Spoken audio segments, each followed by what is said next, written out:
You're listening to the Worldwide Sports Radio Network. Black 33. Live at the studio of Worldwide Sports Radio. All right, let's go. It's the Third and Long Show. And here's your hosts, Matty Caps and KT Hepburn.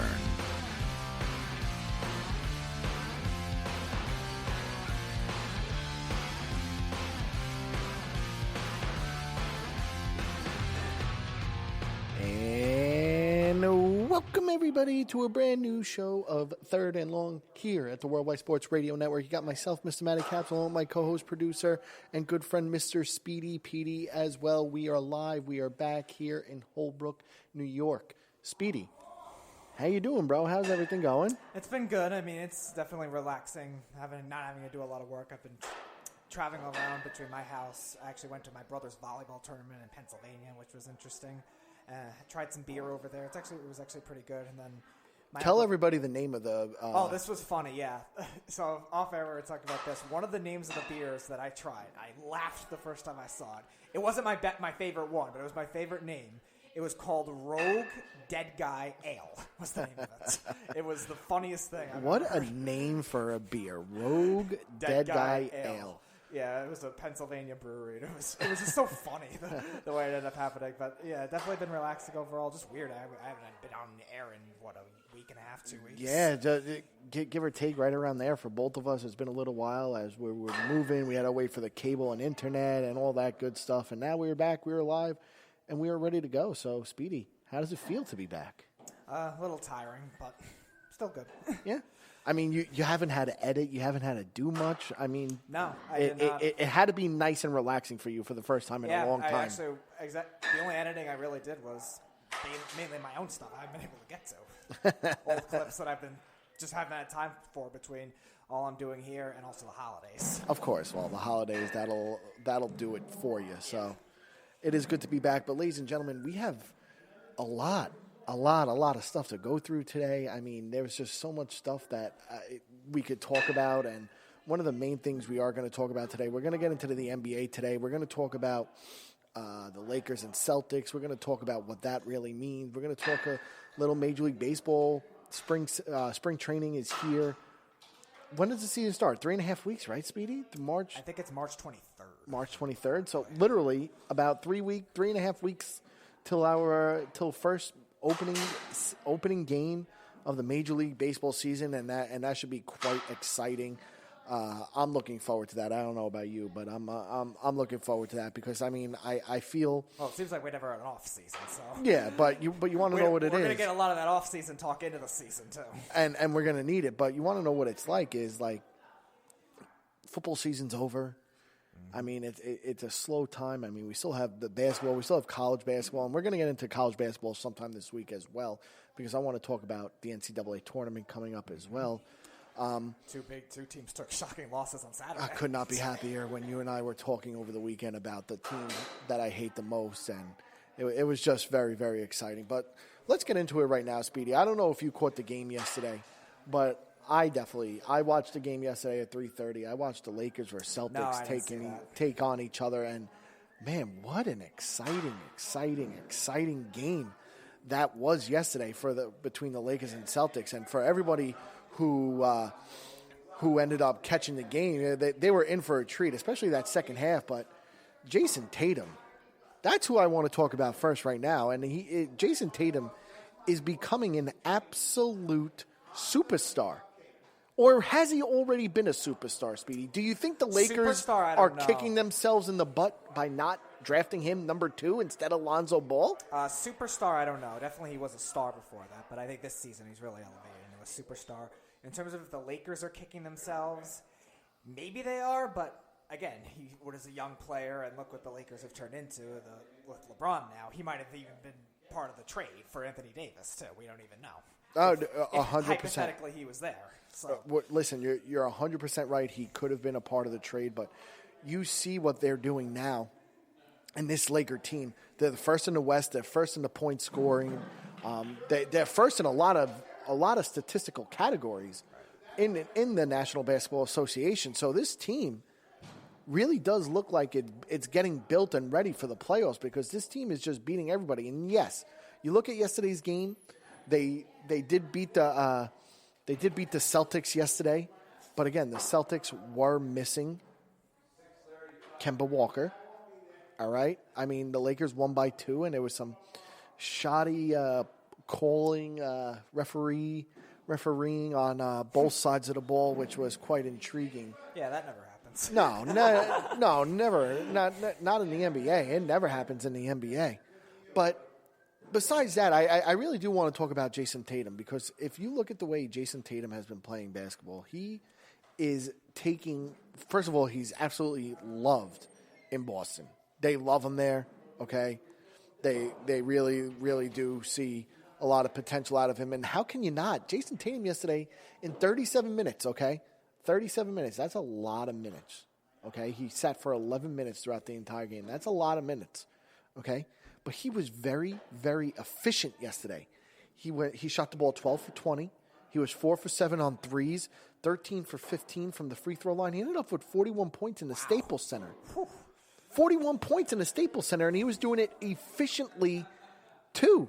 Which I was in awe watching him just shoot the basketball. He looked like he was shooting a beach ball into the ocean. Like no matter what, it was going in. No matter what kind of shot he took, it was going in. It really did not matter. Whatever Jason Tatum threw up there, it was going into the hoop. Okay? But you look at Jason Tatum as a whole. This is his third season, right? This is his third season, and you look at his statistics from his rookie year till now. They've increased every single year. His first year, he averaged 13.9 points. His second year, he averaged 15.7. And now he's at 22.9, being a more focal point of the offense. And keep in mind, this guy is only 21 years old. Yeah, I thought he'd be more raw than he is. But he doesn't turn – I mean, don't get me wrong. He turns 22 in a week. Right. March 30 turns but still, 22. That's still young starting right away. Oh, absolutely. 19 and 20, playing that significant role right away. So absolutely. The way he's been able to progress – season to season, even game to game, he's steadily consistent. It's not like he scores 41 points one night and then he'll have a 4-point dunk. Yeah.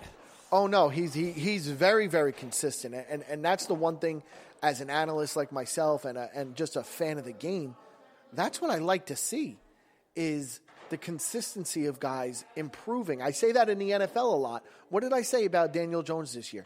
I just want to see him improve each and every game. We're seeing Jason Tatum improving each and every game, but he's taking leaps and bounds more than anybody I've seen. I mean, you look at Jason Tatum right now, it really does look like he might be the best player in that 2016 draft. 17 draft. I mean, you look at it. I mean, Lonzo Ball, Lonzo Ball still can't shoot. I think the only one that's close right now is Donovan Mitchell. And yeah, the spider. I mean, and I love Donovan Mitchell. I really do. You know what's weird? I was right of a lot of things of that draft. I was wrong with both of those two, though. I did not think Mitchell would be that good in the NBA because I was worried about his offensive game. And then Tatum, I thought he was a little raw for my liking to go that early. But because he was a rookie. Both were great right away. and don't get me wrong, that draft, I mean, they had Markelle Fultz, who's finally, after 3 seasons, is finally coming along and playing great for the Orlando Magic. He might win Most Improved Player of the Year. I mean, Josh Jackson, he's in the G League now. He's not doing anything. He was picked number 4. I was right about him. I knew he wouldn't be that good. Well, he can't shoot. He shoots from his chest. He doesn't know how to shoot. De'Aaron Fox is very good. And nobody talks about De'Aaron Fox. De'Aaron Fox is really, really freaking good. Lauri Markkanen was in that draft. Love him, too. Jonathan Isaac, he's playing very well in Orlando right now. That, so, yeah.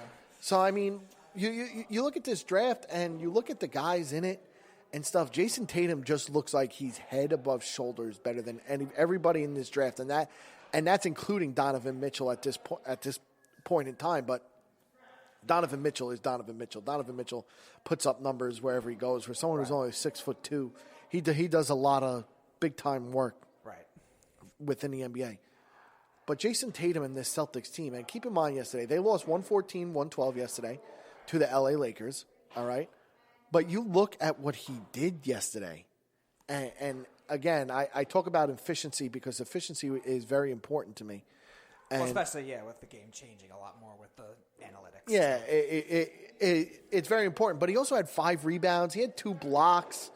I mean, he was +6 in the plus-minus. I mean, but you look at the rest of the team. I mean, Gordon Hayward, he doesn't look himself coming back from that injury, from that broken ankle, which was really, really bad last season. He does not look himself. The guy Theis, I think he sucks, but he had 16 points and 9 boards yesterday. Marcus Smart, it might be the glue guy to this Boston Celtics team because he's a guy that he's like that annoying little gnat that just flying around and you try to swat it, but you keep missing him and you can't get him away. He's like that on the defensive side of the ball. He annoys every single top scorer every which way. Just don't have him shoot a 3 and you're good. And he shot the ball 3 for 7 yesterday from the 3-point line. Wow, that's actually not bad. He had 14 points. He shot 4 of 11 from the field. He shot 3 for 7 from the 3-point line. He's improved his 3-point shooting ability this season, which, again, is something you want to see. Jaylen Brown looks like an emerging star as well. I love Jaylen Brown from University of California. He's about 6'8", 6'9". He's playing a shooting guard. I mean, he had 20 points yesterday. The one thing that I think is going to hurt the Boston Celtics is going to be the bench. I don't think the Boston Celtics bench is going to be anything that could really, really, really take them to the next level. Because, Speedy, let me ask you, do you trust Semi Ojeleye? Do you trust Grant Williams? Do you trust Enes Kanter, who only played 5 minutes yesterday? Well, Enes Kanter is what he is. But do you trust Brad Wanamaker? Do you trust Romeo Langford right now? I mean, no, he's too raw. Yeah, I think this Boston Celtics team, they could get to the Eastern Conference Finals, but again, the conference semifinals is going to be tough if it's the 4 teams who I think is going to be in it. But I think their downfall when it's all said and done is it really is going to be their bench because their bench. It's all very young all at once. Their bench had 11 points yesterday, and you want to know what?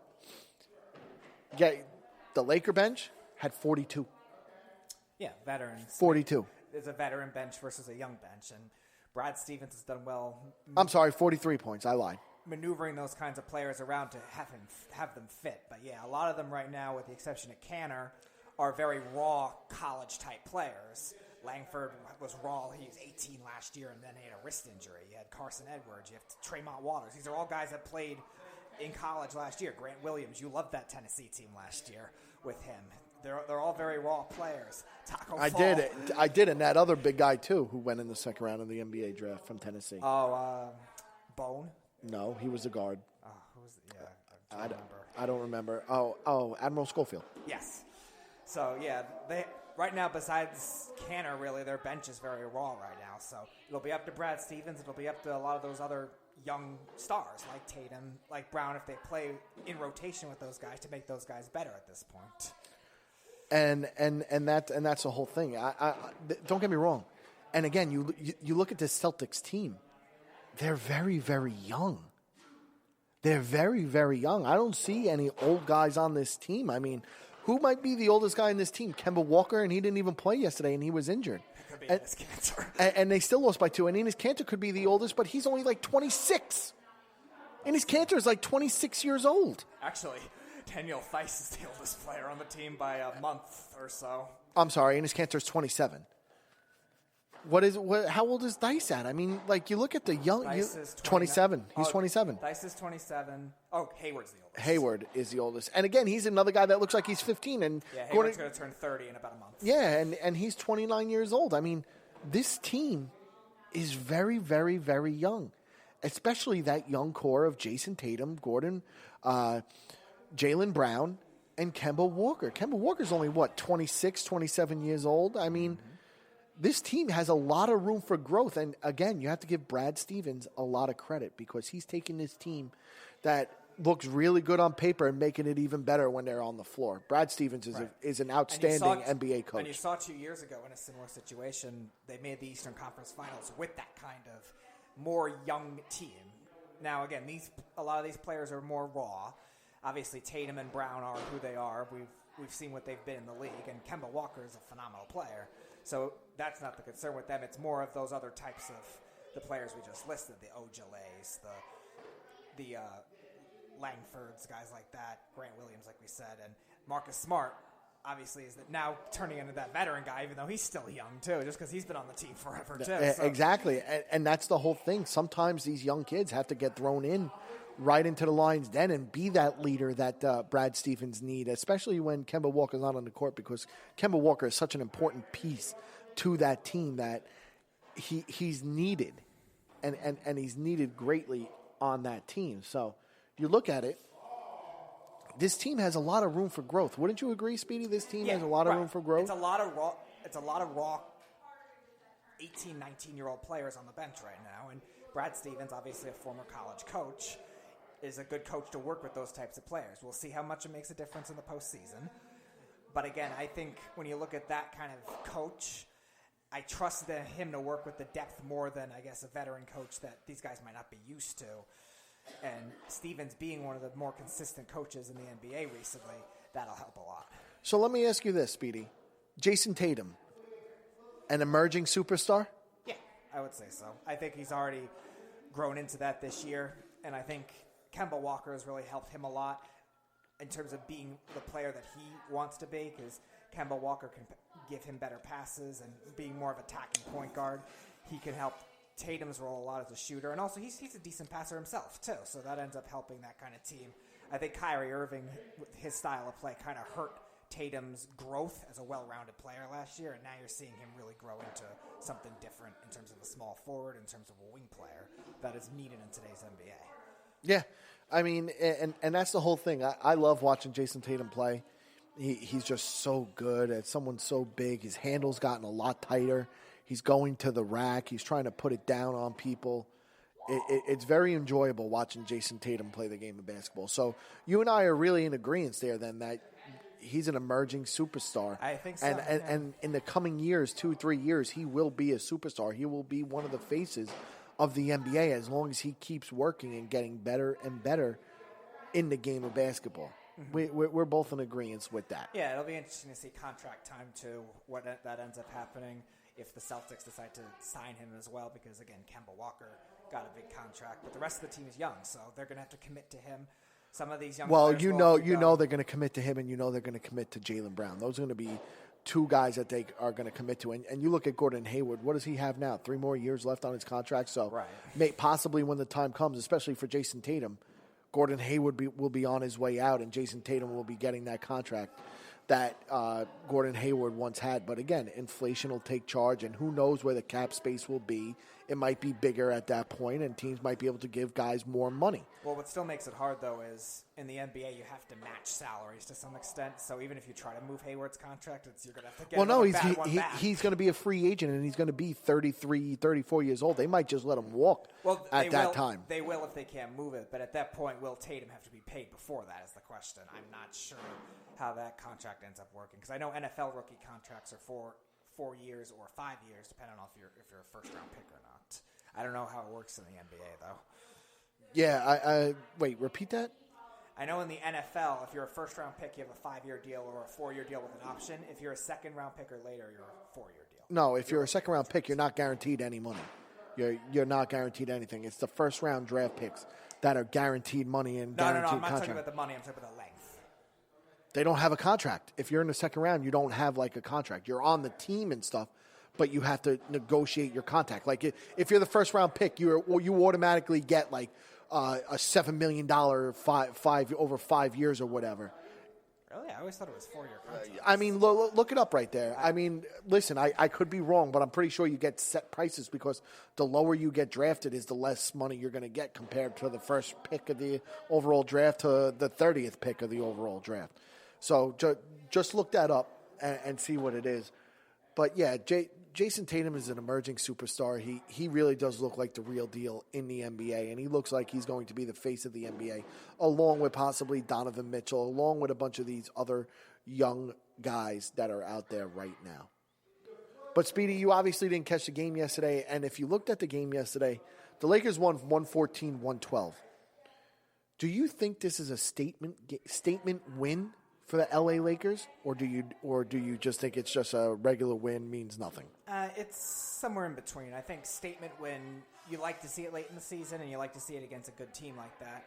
But again, it's also a close game. Like usually when you think of a statement win, you think of they dominated the Celtics. They won by 12. So I'm not going to go as far as that, but it's a really good win. Any close game win helps your mental stability of any team, no matter who you are.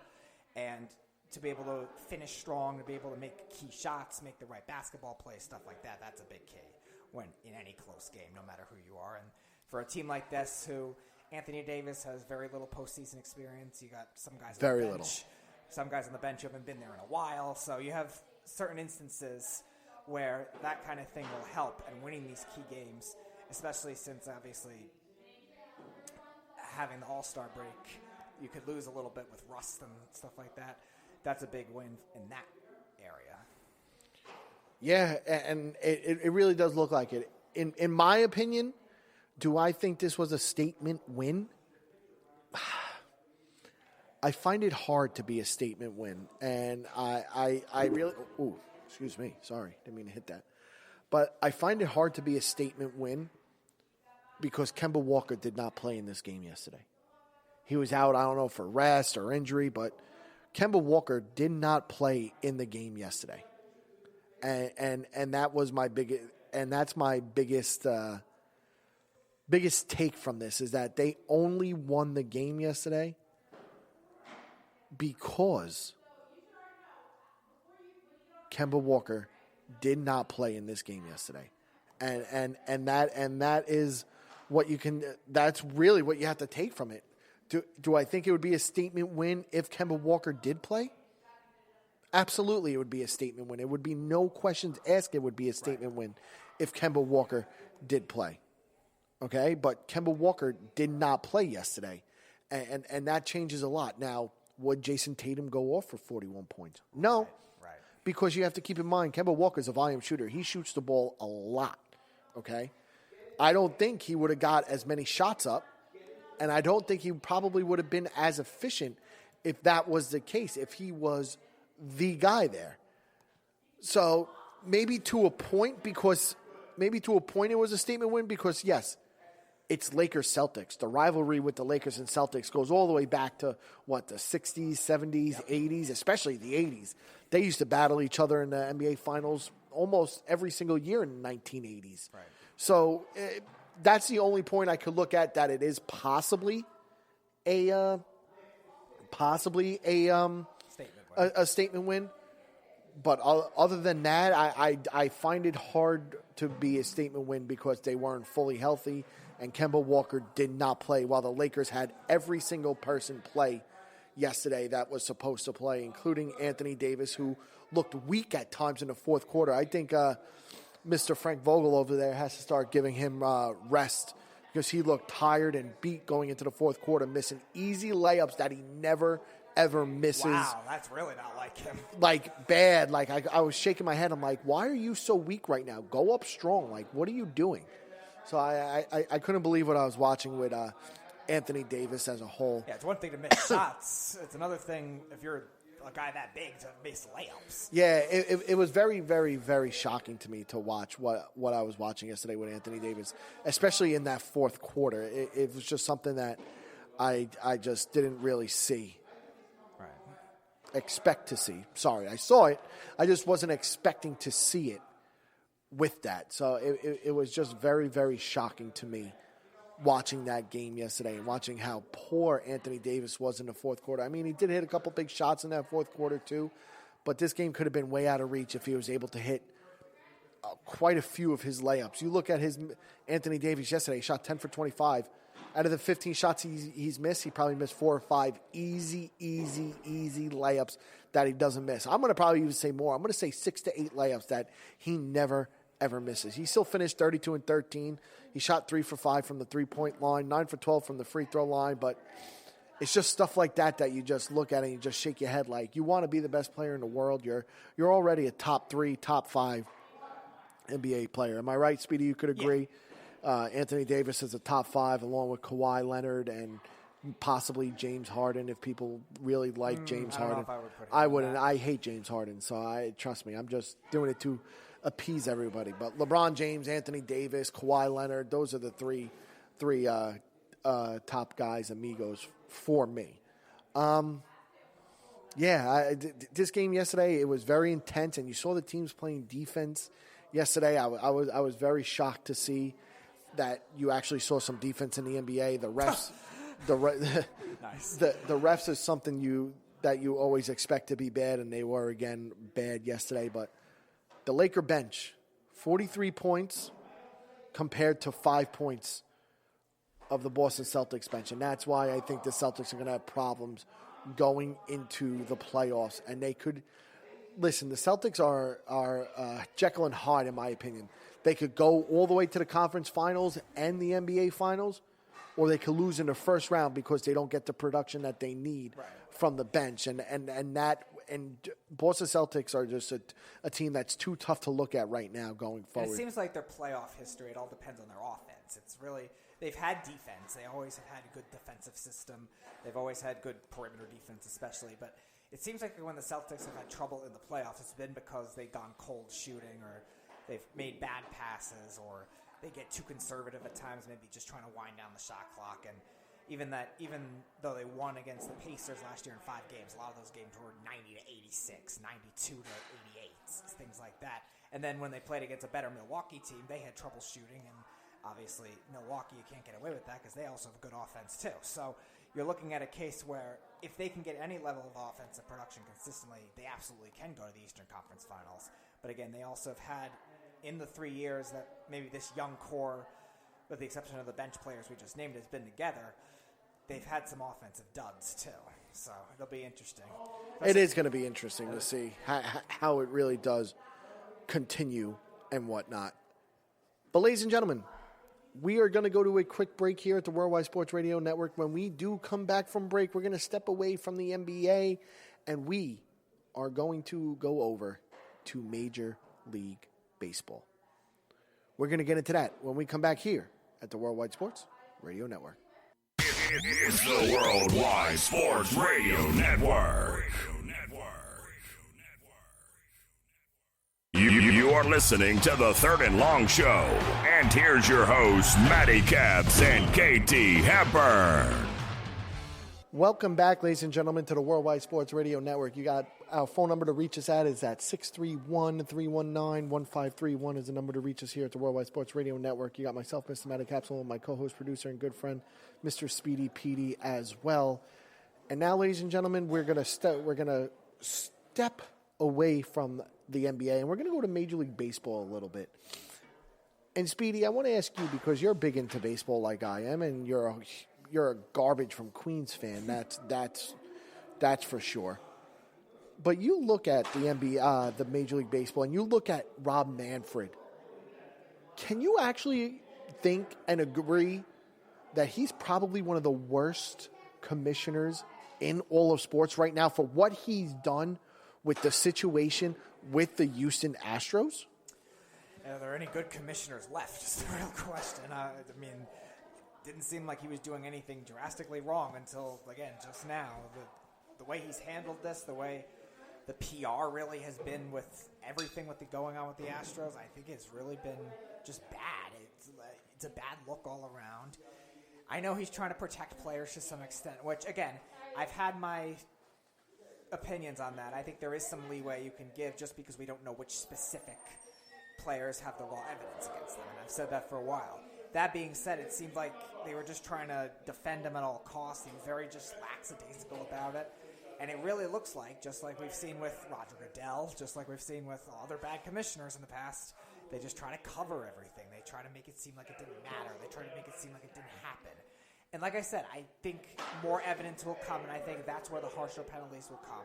But the way he said it, the way he presented himself with that kind of image shows that he just is trying to move on, which is not good. And that's exactly it. It is not good. When you are the commissioner of a league, a very profitable league, a big-time league, especially here in America, I mean, you have to be better as a commissioner. You have to condemn. I feel like he didn't even condemn these guys and the Houston Astros as a whole for what they did. Like you just said, Speedy, it's almost like he's just trying to brush it under the rug and move on like nothing ever happened. Right. And that's not going to be the case because, let's be real here, people don't forget.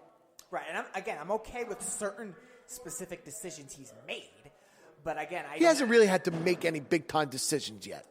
This could have been an example setter for everybody else, and Rob Manfred went away from it. Right. I think more of what I'm referring to is there were so many people complaining, all right, they should strip the title. So many people were complaining they should suspend as many players as possible. I'm okay with some specific decisions not to do that, again, right away, because I do think more evidence will come.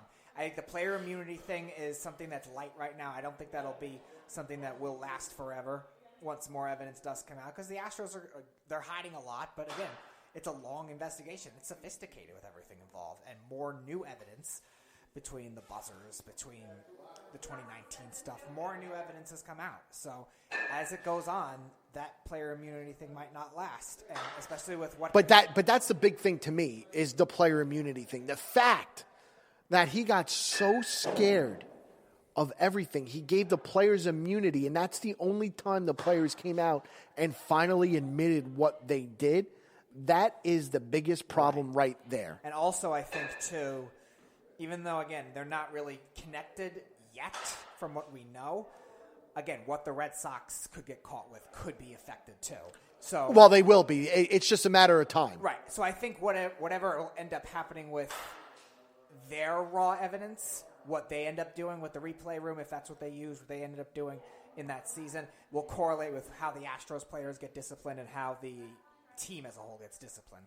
I think that'll really look into more. I think they're either going to strip both titles or keep them both. They're not going to strip one and not the other kind of thing. No, you can't. Right. You can't strip one and not the other when it comes to this. That's why I think it's delayed right now at the moment. But again, the way that he said it didn't sound like that. It didn't seem like he was committed to just waiting out in the process. It seems like he's trying to put it aside like nothing ever happened. Yeah, he's just trying to brush it under the rug. And to me, that is a huge, huge problem going forward because you can't be doing that when you are the commissioner of a professional sports league, a very profitable professional sports league. You look at these guys. These guys knew what was going on. Every single person on that team knew what was going on, and you don't come down and condemn them. Your half-ass apology when you had the players sit next to you or the owner of the Astros, whoever it was, Jim Crane or whatever his name is and whatever. Again, and that's another guy. I had respect for Crane for firing A.J. Hinch before it really blew up, okay? I respected him. But again, that's another guy who owns the team with a half-ass apology. Yeah. And that is not okay. Did it really make a difference? Yeah, it did. It's a 7-game series. Absolutely. Like, it's just asinine to think that stuff did not make a difference. If I knew what pitch was coming, I could step in the batter's box right now and bat 300. Right. If you're going to sit there and tell me what pitch is coming. If you swept the team you played in the World Series and blew them out 3 out of 4 games, okay, maybe you have a case. It was a 7-game series where the majority of the games were close. And that's the whole thing. One thing here and there, one move here and there, one buzzer to the left arm here, knowing what pitch is coming changes the whole dynamic. And people want to talk about the New York Yankees and their cheating with steroids. Listen, everybody used steroids. It's just that the Yankees got caught. They weren't very good at it, okay? I don't care what you want to say. Every team had one person or 2 people that did steroids on that team. And now we're seeing even weirder cases of people getting caught with steroids. but you know what I'm saying though. Like that's the whole thing. In my opinion, you look at that stuff. Everybody is using steroids nowadays, and some people just don't get caught. Some people do, and that's what it is. That's not even body type either. If D. Gordon can get caught, anyone can get caught. But you still don't see an apology. That is my biggest issue. You don't see an apology from the players, from the owner, from A.J. Hinch. You don't see an apology whatsoever. So this makes me think that, 1, they're okay with all this, and 2, when the commissioner of Major League Baseball is not coming down on you whatsoever, what does this say for Major League Baseball going forward? You want to know what it says? It's a bad This is going to happen again. They're the stain on Major League Baseball. This is going to happen again because they know there won't be any punishments going forward. Yeah, it's a really bad PR look for both Major League Baseball and the Astros especially. So that's not going to help it. They're trying to, again, shy it away like it didn't happen. And the players are not going to let them just keep going with this. The players, once we knew that players weren't getting suspended, were coming out and saying they did it way before that. They were doing it in 2016. They were doing it at this point during that 2017 regular season, whatever. You have all these players now attacking them. You have Cody Bellinger, Aaron Judge, Giancarlo Stanton saying he would hit 80 home runs if he knew a pitch was coming. But these guys are 100% right, though, because if you knew what pitch is coming, it's almost like in batting practice when you know a 4-seam or a 2-seam fastball is coming at you and you're just there to make contact and get your hand-eye coordination ready for the actual game. If you know what's coming, that's only going to benefit you going forward. To sit back there and think that, oh, it doesn't matter or whatever, that what kind of integrity do you have? What kind of character do you have to just sit back there and think that none of this really matters? And that's the problem I have with this situation. Right. And it is a huge, huge problem. But on to bigger and better news. Jose Altuve, third at bat of the game, plunked by Mr. Ramirez. You were not the first time that you're going to get hit, and it definitely won't be the last. No. It's funny. Las Vegas has like a prop bet of how many times a Houston Astros player is going to get hit this season. This is the highest it's ever been. 83.5 times this baseball season. 83.5 times an Astros player will get plunked. Mm-hmm. Throughout the entire season. Highest it's ever been for a certain team. You know what? I'd probably take the over on that. Absolutely. I'm going to take the over. I'm going to Vegas in June. If the bet's still up there, I'm going to put $1,000 on it, even though it'll be halfway done. But it's crazy. I think it's going to be over 100. You think it'll be over 100? 100 times an Astro batter gets plunked this year? You think so? Yeah, I could see that. There's going to be a lot. I think it's going to be a lot in the beginning of the season and a lot at the end of the season. I think maybe it'll die out a little bit in the middle. But I think definitely right now, obviously you're already seeing it, and definitely right in the beginning of the season. I think especially in a lot of interleague games, teams are not going to see him very often. If they see him for the first time, they'll definitely get it in those instances. I don't know. I don't remember if... No, I don't think they would play the Dodgers this year. I think they play the NL Central. But is it the NL Central? So it's the Cubs and it's the Pittsburgh Pirates and the Cardinals, which, again, the NL Central is a very, very tough division. Right. So you're going to have, I guess, certain instances where those teams are going to do it for the first time. And obviously everyone in the American League, especially playoff teams, are going to keep doing it. So you're going to have many different cases just with how many teams you're playing and how many games. Or I could see it happening over 100 times. And that's the whole thing. I could absolutely see it happening a bunch of times. And you look at it going forward, what do you think Rob Manfred's going to have to do? Because you know people are going to get plunked. You know it. You know they are from the Houston Astros. They're going to lead Major League Baseball in getting hit by pitches. But what do you think Rob Manfred now has to do as a commissioner to stop this? Because, one, he's not going to be able to, but what do you think he's going to do or say? It's tricky to tell because, again, I think he has to know that this is going to be coming anyway. Unless somebody gets a severe injury because of it, I don't think you're going to see any drastic moves. I mean, you're going to get players suspended on occasion, but I think most of the pitchers that are going to be doing it, especially for teams that aren't really that good, are going to be scrap heap type pitchers. I don't think you're going to have... If you're let's say the Oakland Athletics, I don't think you're going to have Sean Manaea throwing at him. You're going to have somebody like Trevor Cahill or something like that throw at him. Some pitcher that's, if you are going to get suspended, it's going to be you could afford to have it kind of thing. I don't think it's going to be any drastic name pitchers. And again, barring a major injury, I don't think it'll be anything different than your typical we threw it per people, you started a brawl suspension. Yeah, I mean, I don't know what Rob Manfred's going to do because, again, when he didn't condemn the Houston Astros for all of this, when he's been giving out half-ass apologies and not really being the leader that Major League Baseball needs him to be as commissioner, I don't care what he says. This is a stain on Major League Baseball. This is not a good look for Rob Manfred. It's definitely not a good look for the Houston Astros. This is just not a good look overall, and I don't see anything he says is gonna stop the Houston Astros players getting plunked by pitches because regardless, he could try and suspend players. They don't care because you want to know what? You're not a true leader. I hate Rob Manfred. I didn't have a problem with him. I didn't really know much about him, but the way he handled this situation going forward was not, and I repeat, was not a good look for Major Right, League and Baseball. especially if it keeps getting shoved under, you're going to see other teams doing it. Because you got to remember, what were the Astros really before 2015? And again, who knows when the operation started? What were the Astros before 2015? A really, really bad team. They had to switch leagues because they were so bad. They had to sell off a lot of players. They had to really change their whole system of operation. They were basically what the Marlins are for right now for about 5 years. So who says a team like the Marlins, a team like the Orioles that are really bad now, Detroit, teams like that, all these really bad teams, they're not rebuilding as well as they should. Who says, oh, they're getting pushed aside, maybe we should try it too. I mean, it doesn't hurt. We're really bad anyway. And you're just going to get a whole ripple effect. And again, especially with what could happen with the Red Sox too.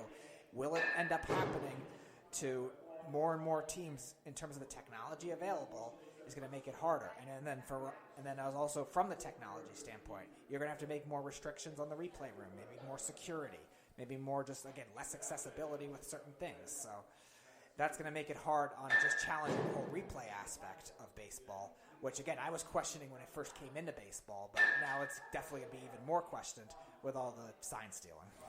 And again, you just were spot on about everything you just said. And I, for one, I don't see anything changing. Do you see anything changing? I don't see Not anything changing. But again, I think throughout the season we will see it. I think you're going to see more evidence. And again, if Rob Manfred keeps trying to cover it up, he looks like not just as guilty, but guilty as an affiliation with it, almost like you're an alliance with the Astros. And that doesn't look good. But honestly, that's what it looks like right now. Because again, how don't you condemn these guys for what they did?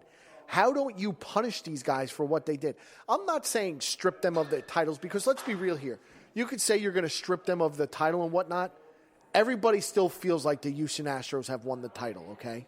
You could strip them from whatever you want. Doesn't mean anything. It's a foregone conclusion for that. That's done with. But you need to suspend these players just like you suspended the owner. I mean, not the owner, the manager, A.J. Hinch, for the full 162-game season.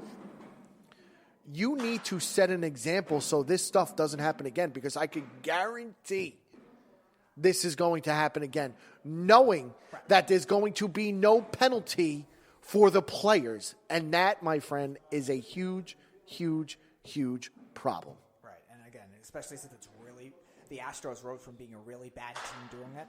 With a lot of really bad teams, I think it only increases the likelihood if you don't just track down on it now and give the team and or certain players, whatever players ended up having the most to do with it, which, again, like I said, I think is the homegrown players for the most part, because this is a very sophisticated operation. If you don't slam them hard, all these other farm systems, these young players are going to be thinking, oh, they got away with it. Maybe we can get an edge too, because they'll never see it coming because we're not a good team. Exactly. And, nothing's going to happen to us because he gave the Houston Astros players immunity. We'll get immunity too. I mean, at least for now they give them immunity. I still think that can change, though. I don't think it's going to. Now that it's already out, that they came out and admitted to it, it just doesn't matter. No, I don't think it helps. And then you try, and then you listen to the Astro players talk. I haven't heard Altuve address this situation yet, number one. But then you hear guys like Carlos Correa trying to be a tough guy and talk to Cody Bellinger, saying you don't know the facts. Listen, dude, the facts are there. Don't tell someone they don't know the facts when the facts are clearly there that you cheated. And you still can't admit to cheating. And that comes down from bad leadership in the owner, in Mr. Crane, and definitely bad leadership in the commissioner, Rob Manfred, for Major League Baseball. And to me, that is not okay. Right. That is a problem to me. And that is a cover-up, and it was presented as such. Whether it is or not, we got to see the evidence, but the way he spoke about it, the way the PR has been, it's just been dreadful, and it looks like a cover-up. 100%, and he's just trying to forget about it, and this is not going to go away. But ladies and gentlemen, that is it for our show here at the Worldwide Sports Radio Network. I don't know if we will be back tomorrow. I'm not a big fan of everything that's going on right now within the studio. Too much stuff going on, so we'll see how that goes, but we probably will be back tomorrow. We'll just see how things go. But that is it for our show. We'll be back here at the Worldwide Sports Radio Network. It's the Worldwide Sports Radio Network.